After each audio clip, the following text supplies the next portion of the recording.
partage légèrement.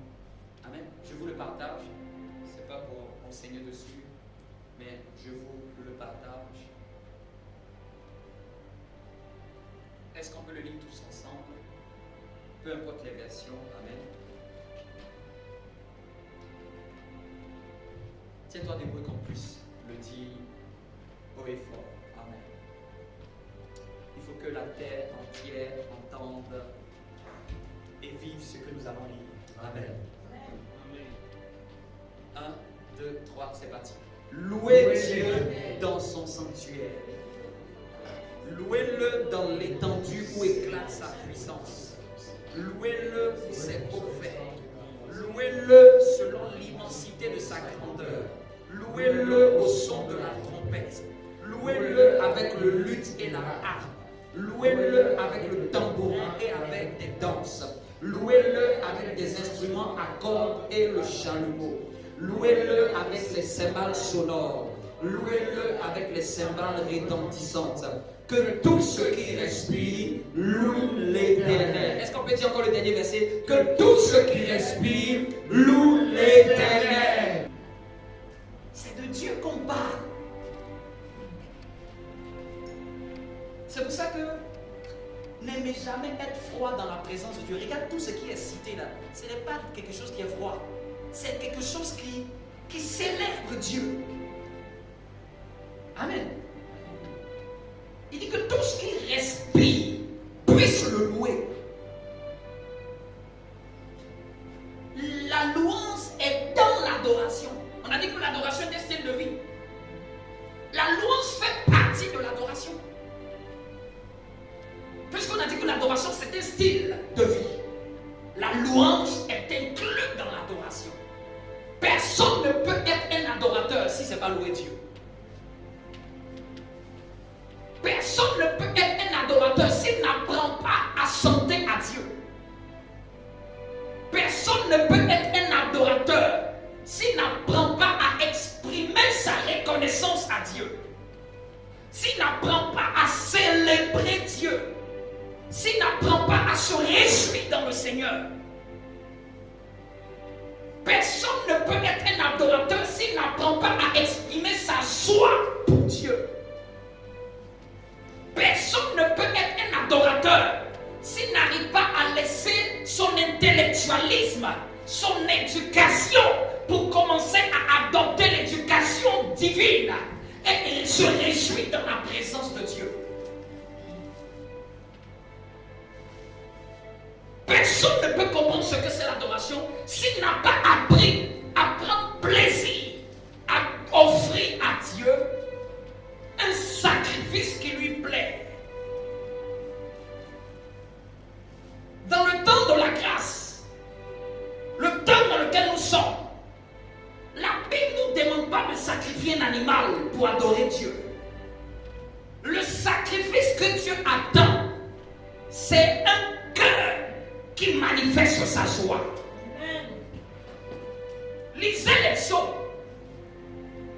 En réalité, les psaumes, c'est l'amour que quelqu'un a eu pour Dieu qu'il a décrit. Quand tu n'as pas appris à aimer Dieu, tu vas d'abord uniquement que les répéter. Mais en fait, ce n'est pas une répétition. C'est la vie de quelqu'un. C'est ce que quelqu'un a eu avec Dieu qu'il a écrit. Mais quand on est dans une spiritualité très basse, on va croire que c'est seulement se contenter de les répéter. Je vais faire ça 15 fois, je vais faire ça 10 fois. Tu n'as pas encore compris ce que c'est l'évangile. Tu vas prendre ce qui est de l'amour de quelqu'un.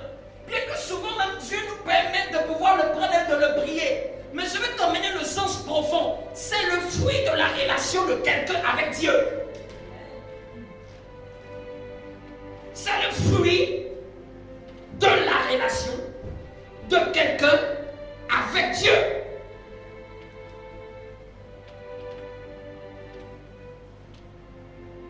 Dis à ton voisin, est-ce que tu sais c'est quoi vraiment adorer Dieu?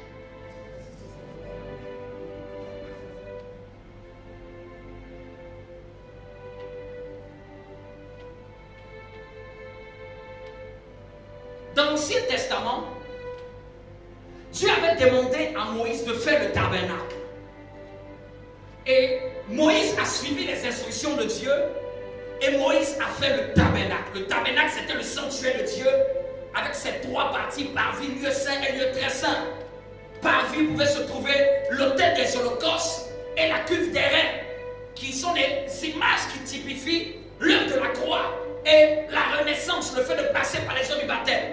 Le lieu saint qui était l'image où se trouvait le chandelier d'or à cette branche, l'autel des parfums et la table des pains de proposition. Amen. Et le lieu très saint que nous connaissons se trouvait l'arche de l'alliance. Et on avait su que parmi toutes ces symboliques-là, celle qui représentait la présence de Dieu, c'était l'arche. Amen. Donc Moïse et le peuple de Dieu avaient fonctionné comme ça. Jusqu'à un certain moment où l'arche de l'Éternel, au temps de Samuel, si vous lisez, avait été récupérée, avait été volée par les Philistins. Parce qu'Israël a commencé à se détourner de Dieu. Israël a commencé à s'éloigner de Dieu. Donc quand on s'éloigne de Dieu, la présence de Dieu s'éloigne de nous. La religion peut rester, mais la présence de Dieu s'éloigne. Tiens, il y a une différence. Hein? Les versets peuvent rester, mais la présence de Dieu s'en va. Les prédications peuvent rester, mais la présence de Dieu s'en va. Parce que ce qui fait l'essentiel même de notre vie chrétienne, c'est la présence de Dieu. Quand je parle de la présence de Dieu, je ne parle pas de sa dimension omniprésente. Ça, c'est un attribut de Dieu. Même dans comment dirais-je, même dans une loge la plus satanique, pendant qu'ils font leurs incantations les plus démoniaques, Dieu les voit. Ça, c'est la dimension omniprésente de Dieu. C'est un de ses attributs. Mais quand je parle de la présence de Dieu, je ne parle pas de l'omniprésence. Je parle de la présence tangible de Dieu dans un lieu. Le fait que Dieu concentre sa présence dans un lieu. Non, l'arche typifiait la présence de Dieu. L'arche, c'était le symbole de la présence de Dieu. Et à partir de Samuel, Israël n'a pas pu récupérer l'arche. L'arche s'est baladée ça et là, a été laissée même quelque part. Israël a évolué. Le prophète Samuel est passé. Le roi Saül a été intronisé. Mais personne ne se souciait de l'arche. Personne ne s'occupait de l'arche. Dieu les parlait, mais personne ne se souciait de où était l'arche. Elle avait été laissée ailleurs. Le culte ne se faisait plus. Mais il y eut un homme envoyé de Dieu. Dis-moi un homme envoyé de Dieu. A dit, je ne peux pas régner si la présence de Dieu n'est pas avec nous sur ce territoire. Je ne peux pas être sur le trône, être intronisé roi, si mon Dieu n'est pas avec nous. Et cet homme, c'est David. David avait compris que pour restaurer tout Israël, pour voir la gloire de Dieu, il fallait la présence de Dieu au milieu de son peuple. J'ouvre une parenthèse. Israël était en Égypte. 430 ans d'esclavage. Et quand Dieu parle à Moïse, il dit, laisse aller mon peuple afin qu'il me serve. Dieu s'était révélé à leur père Abraham, Isaac et Jacob. Mais quand Dieu s'est révélé à Abraham, Isaac et Jacob, Dieu n'avait jamais appris à Abraham et à Isaac et Jacob de bâtir un lieu pour qu'ils puissent répandre sa gloire. C'est quand son peuple était devenu nombreux en Égypte qu'il leur a dit, maintenant vous allez me construire un sanctuaire. Et le verset dit, je serai au milieu d'eux. Amen. Quelqu'un me retrouver ce verset-là. Il dit, je serai votre Dieu, j'habiterai au milieu d'eux. Donc avant, Dieu est en train de dire, il n'habitait pas au milieu d'eux. Il était Dieu, mais il n'avait pas résidé au milieu de son peuple.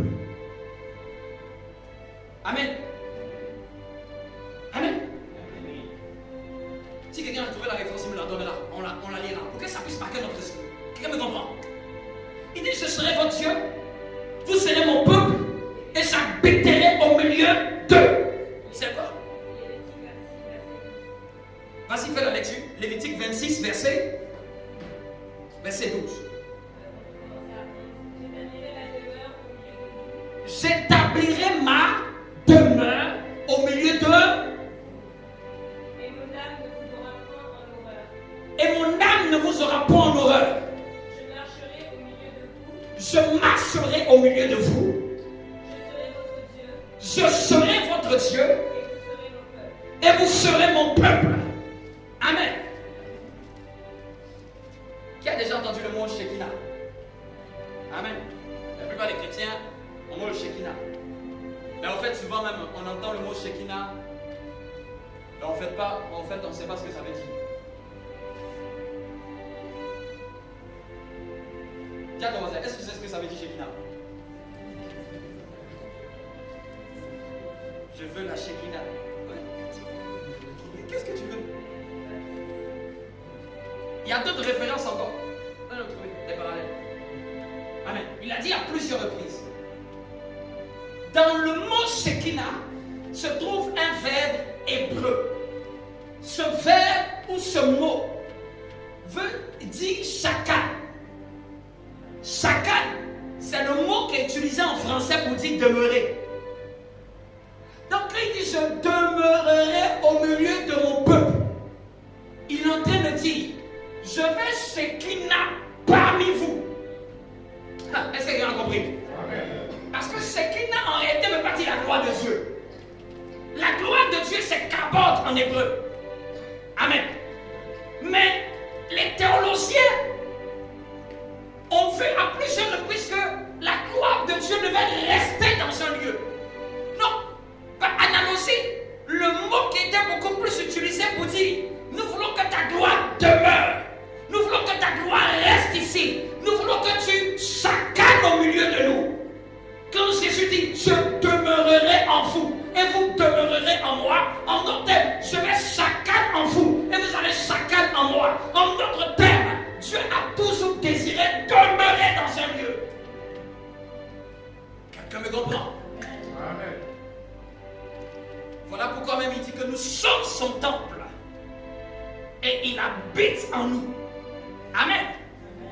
Je continue mon histoire. L'arche avait été volée. David avait compris qu'il fallait que la présence de Dieu chacun au milieu d'Israël. Maintenant vous comprenez maintenant ce mot-là? Dis avec moi chacun. Ça veut dire demeurer. Demeurer. Rester. Être sur place. Quelqu'un me comprend? Donc quand je dis Shekinah, je veux que la gloire de Dieu demeure, vienne, siège, reste, soit bâtie dans un lieu, qu'elle ne bouge pas, qu'elle soit sur moi. Donc quand je dis Shekinah, je suis en train de dire que la gloire de Dieu qui est le kabod puisse demeurer ici. Quand je dis je veux ta Shekinah, je veux que tu demeures parmi nous.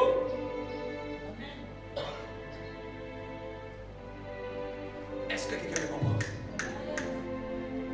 David avait compris cela. Mais cette fois-ci, David est allé récupérer l'arche. Quand David a récupéré l'arche, mais ne l'a pas déposée dans la même configuration que Moïse l'avait faite. Bizarrement, David a mis l'arche et il a mis une tente, ce qu'on appelait la tente de David. On parlait du tabernacle de Moïse. Mais quand c'était au temps de David, on n'a plus dit tabernacle de Moïse. On a dit tente de David. Mais quand David a appelé l'arche à venir en Israël, à Jérusalem, il y a quelque chose qui a été un élément fort déclencheur de la révélation qu'il avait de la présence de Dieu. Quelqu'un me comprend? David avait compris que la présence de Dieu s'entretient. David avait compris que la présence de Dieu, pour que la Shekinah puisse rester, il faut qu'elle s'entretienne. Il faut qu'il y ait un facteur qui la maintienne. Il faut qu'il y ait quelque chose qui fait qu'elle ne disparaît pas. Et David a eu la révélation de dire: je vais mettre un service autour du tabernacle. David a pris des Lévites.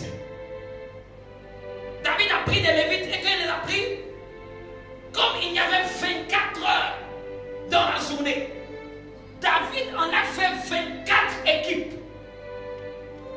Dans chaque équipe de 24, il y avait des hommes qui savaient jouer et chanter. Amen. Et David a reproduit un style de ce qu'il avait vécu avec Dieu. Il avait compris que Dieu siège dans l'adoration. Quelqu'un me comprend? Siéger là, c'est chacun. C'est ça ce qu'il a. Il avait compris que Dieu siège dans la louange de son peuple. Amen. Non, 24 heures sur 24. Chaque équipe de 24 se relayait. Pendant que d'autres sortaient, d'autres entraient. Pendant que d'autres allaient, d'autres entraient dans la tente. Et l'adoration ne cessait plus jamais dans la tente de David. Si quelqu'un veut savoir quel est ce qui a fait que Dieu dise à David, tu es l'homme selon mon cœur, c'est que ce que David a reproduit, personne ne l'avait reproduit en Israël. Personne n'avait compris que la présence de Dieu là, ça se chérissait. Personne n'avait compris que la présence de Dieu là, ça s'appelait. Personne n'avait compris que la présence de Dieu là, c'était lié à l'adoration. Personne n'avait compris ça. Il y a autant de Moïse, c'était Moïse seul qui contemplait la gloire de Dieu. Israël ne connaissait pas la gloire de Dieu. Israël n'avait pas vécu la gloire de Dieu. C'était Moïse même qui le voyait face à face. Moïse qui allait sur la montagne. Donc il y avait Moïse seul qui expérimentait la gloire de Dieu. Moïse seul qui était entré dans la dimension de l'adorateur. Mais au temps de David, David a voulu répandre ce style et que le peuple soit aussi contaminé dans ce style. Dis avec moi, l'adorateur. Donc, 7 jours sur 7, 24 heures sur 24, 365 jours, David a mis en place ses équipes. Ses équipes de musiciens, ses équipes, lui-même il en faisait partie. Amen. Uniquement consacré qu'au tabernacle. On estime qu'il y avait pratiquement, amen, jusqu'à au moins 4000 personnes autour de ce service-là. Quelqu'un veut se demander la question, qui est David? Dis-moi, qui est David? David avait compris quelque chose. David avait compris que la présence de Dieu là, ça se chérit. Dis avec moi, ça se chérit. Ça s'appelle. Ça se désire. Bien aimé, quelqu'un peut être un bon prieur, mais peut ne pas goûter à la présence de Dieu. Peut ne pas goûter à la présence de Dieu. Quand Dieu est honoré dans un lieu, sa gloire descend dans un lieu. Amen. C'est pour ça que dans cette église, nous allons devenir une église d'adorateurs. Amen. Nous allons encore exceller dans notre manière d'adorer Dieu. La gloire de Dieu ne descend quand il est adoré. La gloire de Dieu ne descend pas dans une autre forme. Quelqu'un veut chercher Dieu. Attends Dieu, tu vas voir, Dieu va descendre. Dieu va atterrir. Dieu va te choquer. Nous-mêmes nous le disons, il siège dans la louange et l'adoration de son peuple. Il ne siège pas ailleurs. Il ne chacane pas ailleurs. Il ne demeure pas ailleurs. Il ne descend pas ailleurs. Dieu peut être sur son trône, tu pries, il a agi dans ta vie. Mais quand je dis descendre là, c'est lui-même sa présence. L'image qu'il me donne, il me dit que quand Paul et Silas étaient dans la prison, Paul était en train de chanter le louange de Dieu. Cette fois-ci, c'est Dieu lui-même qui est venu dans la prison. Bien-aimé, quelles que soient même les œuvres du diable, quand quelqu'un commence à adorer Dieu, s'il y avait un blocage dans sa vie, vous savez ce qui va se passer? À cause du fait qu'il est en train d'adorer Dieu. Et l'image que j'ai dans mon esprit, c'est comme si tu vas à un fleuve et puis il y a un barrage. Le barrage, il vient pour barrer l'écoulement de l'eau.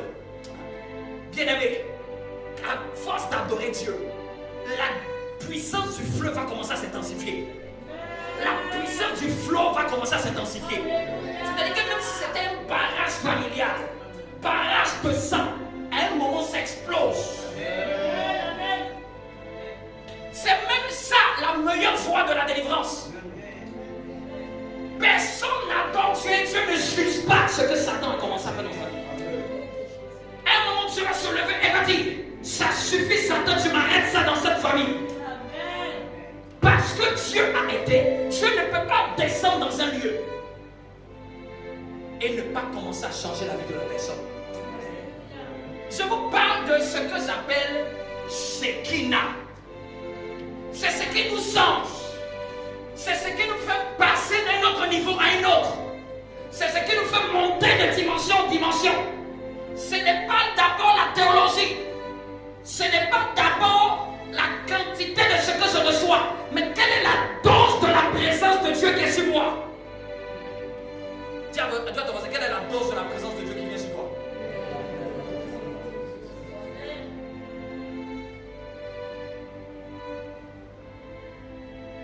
Dis-le encore, quelle est la dose de la présence de Dieu qui vient sur toi? Non, on estime qu'il y avait 4000 à 4800 personnes dans toute cette équipe de 24 personnes. On estime qu'il y avait plus de 200 ou 300 musiciens autour du tabernacle. Et en aucun cas, l'adoration manquait. En aucun cas. Qu'est-ce que ce passage est en train de révéler? C'est-à-dire que celui qui veut voir la gloire de Dieu, celui qui veut voir Dieu chacane, celui qui veut voir Dieu descendre, celui qui veut voir Dieu demeurer, celui qui veut voir Dieu étendre sa puissance, il doit comprendre que la clé, c'est l'adoration.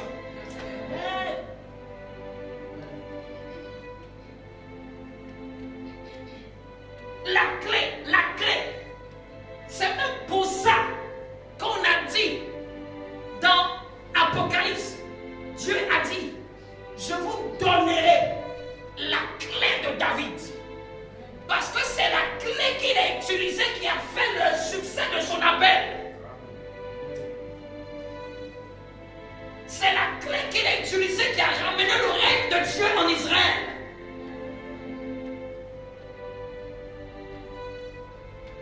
Dis à ton voisin, tu veux voir la gloire de Dieu? Tu dois devenir un adorateur. Un adorateur. Un adorateur. Quelqu'un ne m'a pas dit bon appel.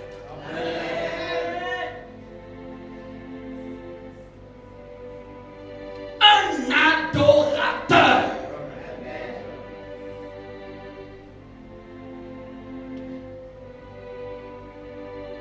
Cette parole m'a rappelé quelque chose que Dieu m'avait rappelé l'année dernière.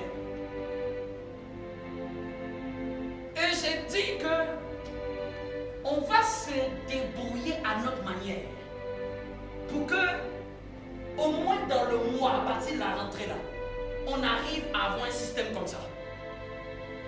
Amen.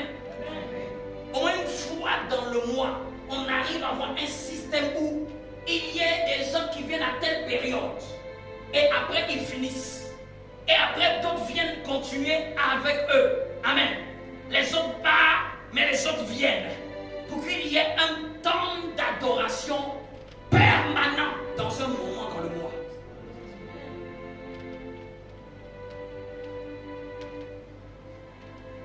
L'adoration, c'est pas chanter. Dans l'adoration, on chante, mais l'adoration, c'est pas chanter. L'adoration, c'est demeurer dans la présence de Dieu à partir des chants. C'est deux choses différentes. Hein? Quelqu'un peut croire que c'est une prestation parce que un artiste chante, un chanteur chante, mais celui qui chante pour Dieu, on n'appelle pas chanteur, on l'appelle chantre. Parce que les deux peuvent vouloir faire la même chose, mais il y a un qui le fait, c'est pour appeler la présence de Dieu. Il y a un autre qui le fait, c'est pour que les gens puissent s'égayer.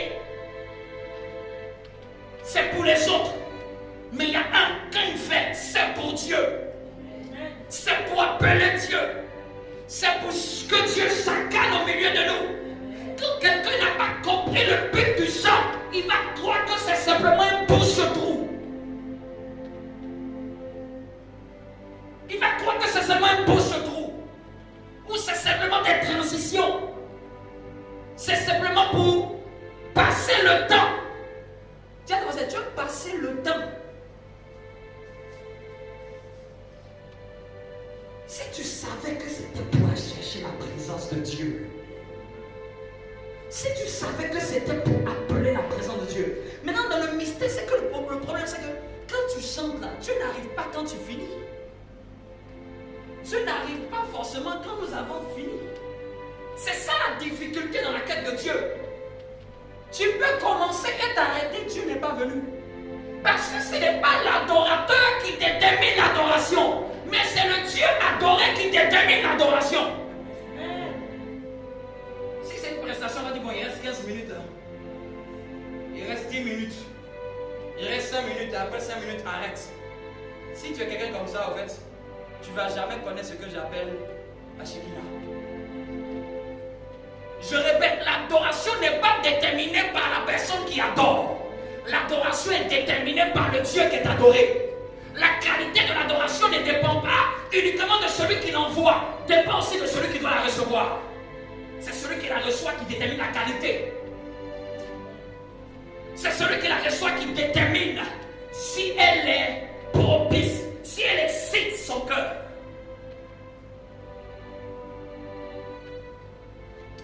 L'image que Dieu me donne, il dit regarde. Comme il dit aujourd'hui, ce n'est pas théologie, je ne suis pas venu faire théologie. Je suis venu te prêcher l'esprit. Amen. Te prêcher l'esprit de mon message. Vous me comprenez? Te prêcher l'esprit de mon message. Te prêcher l'esprit, de te télécharger l'esprit et la pensée de Dieu. Il y avait une fille au temps de Jean-Baptiste. La fille de la femme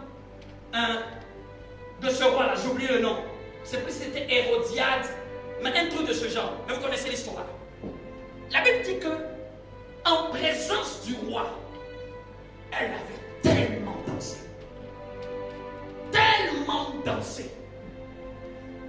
C'est que j'imagine. Tellement dansé que le roi dit, c'est pas possible. Comment la fille elle danse comme dans un thème ivoirien, elle gaspille. Et il lui a demandé, bien aimé, vous imaginez, quelqu'un danse et un roi dit, demande-moi ce que tu veux. Quelqu'un n'a pas compris la clé du pauvre les portes dans sa vie. Quelqu'un n'a pas compris les portes. Tu peux adorer Dieu jusqu'à ce que c'est Dieu qui te demande, ma fille, cette nuit-là, demande-moi ce que tu veux. Chrétien, sachons connaître ce que Dieu attend. Souvent, c'est nous qui venons avec des requêtes, mais je préfère la requête où c'est lui-même qui me dit, demande-moi ce que tu veux. Quand un roi te dit, demande-moi ce que tu veux, c'est-à-dire au niveau là, il est en train de te dire, je ne suis pas en train de blaguer avec l'exaucement, je suis prêt à t'exaucer maintenant. Il y a un temps où c'est nous qui prions pour demander des choses à Dieu, mais il y a un temps où tu dois prier Dieu et c'est Dieu qui te demande de lui demander. Je réponds encore. Il y a un temps, c'est nous qui demandons à Dieu pour que Dieu nous donne. Ça, c'est quand toi, tu es en train de demander quelque chose à Dieu. Amen. Mais il y a un temps, c'est toi qui chatouilles tellement papa. Tellement tu le chatouilles. Qui dit, ma fille, non, à cette dimension-là, personne n'a fait ce que tu fais. Personne ne m'a adoré dans ta famille comme tu m'adores. Demande-moi ce que tu veux. Dieu, là, il y a un cœur. Et ce cœur-là peut être touché. Si tu ne comprends pas pourquoi tu chantes, dis à ton voisin, tu vas te fatiguer de chanter. Mais si tu comprenais que c'est le cœur du Père des esprits que tu es en train de toucher. Nous, Dieu ne nous demande pas de verser le sang d'un animal pour que le sang là se remplisse ici. Et puis et puis il prenne plaisir au sang. Il a déjà pris plaisir au sang de son Fils. Pour le pardon de nos péchés. Et puis tout ce qu'il nous demande, apprenez à sacrifier. C'est-à-dire, ce que tu aimes, c'est ce que tu déposes, ce que tu es, ton cœur, ta volonté, tes pensées, tes émotions, ta joie, ton cœur, même tes pas de danse, même tes acclamations, même tes cris de joie, tu le mets à l'autel. Pour toi, c'est des sacrifices. Pour toi, c'est un honneur. Pour toi, c'est un privilège. Pour toi, c'est une grâce. Pour toi, c'est ta manière d'être vivant et de te sacrifier. Quelqu'un peut dire que tu es fou ou folle, mais tu sais pourquoi tu es en train d'acclamer comme ça. Tu sais pourquoi que tu es en train d'acclamer comme ça. Ah, je dis d'acclamer, mais quelqu'un n'a pas compris. Quelqu'un ne comprend pas.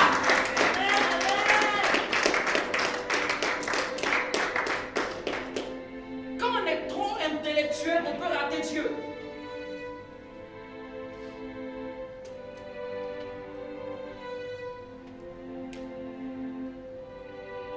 Cette fille a tellement dansé que finalement, le roi, le mari de sa femme, de sa mère, dit, demande-moi ce que tu veux. Ça demande à tuer un prophète. La demande de quelqu'un qui a su adorer un roi a mis fin à l'appel d'un prophète. Qu'est-ce que ça veut dire? C'est-à-dire que l'adoration d'un enfant de Dieu va mettre fin à un règne de ténèbres aussi. Amen.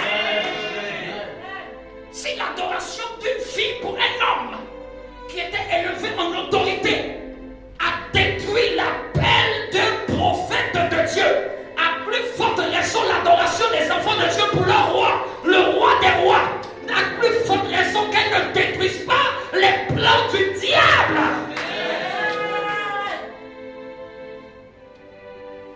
Tiens-toi debout. Kalabashaya. Marebobo Sakaya. Mets la main sur le devant et toi qui prie en langue, prie en langue. Comme j'ai dit ce matin, je ne suis pas venu faire beaucoup de théologie. Mais je suis venu te presser l'esprit de ce que je veux dire. Allez à Tabashaya. Mais je veux que quelqu'un porte la grossesse spirituelle de ce message. Et que te vaya Talabashaya. Et que pendant que tu es en train de prier, tu désires l'esprit d'adoration. Aïe, soupe katabaya. Mais que l'assemblée soit en prière. Je te donne quelques minutes. Aïe, sakaya. Yeah. Aïe, sobobo saya. Aïe. Souvent, on n'a pas besoin d'un serment d'une heure. Souvent, tu peux saisir l'esprit d'un culte. Aïe, sakata. Oh, Dieu va toucher quelqu'un ce matin. Aïe, sakata. J'entends dans mon esprit. Esprit d'adoration. Esprit d'adoration. Esprit d'adoration. Esprit d'adoration. Esprit d'adoration. Viens sur nous. Esprit d'adoration. Je n'ai pas parlé de moi. J'ai parlé de toi. Je sens l'esprit d'adoration. L'essence de l'adoration. L'essence de l'adoration.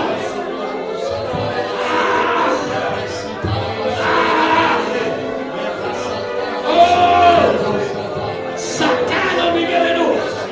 Satan dans la vie de tes enfants. Et que Tayata. Bayasata Bayata. Prie de toutes tes forces en langue. Prie de toutes tes forces. Quelque chose est en train de se passer.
présence.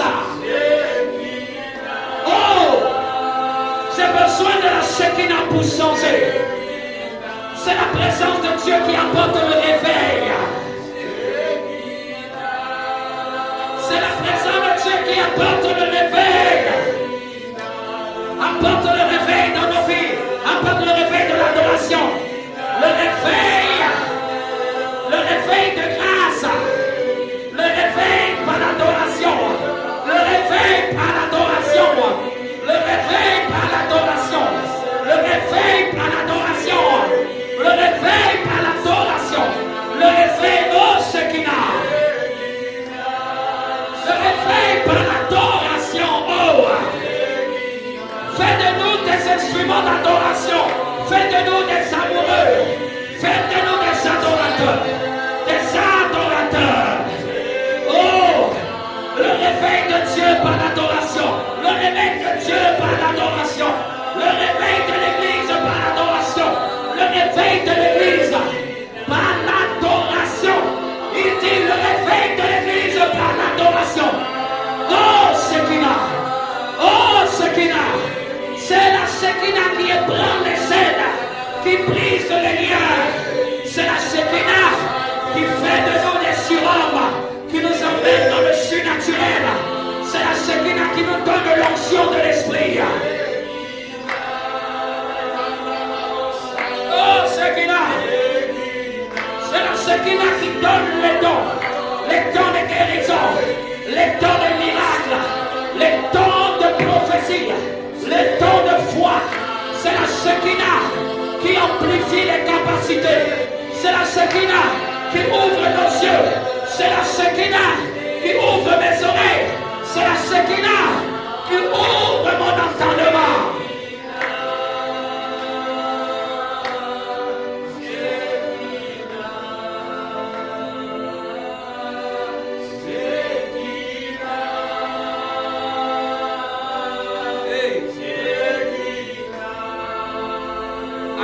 Dieu très fort, acclame-le. Fais du bruit pour l'Éternel. On a dit louer, louer.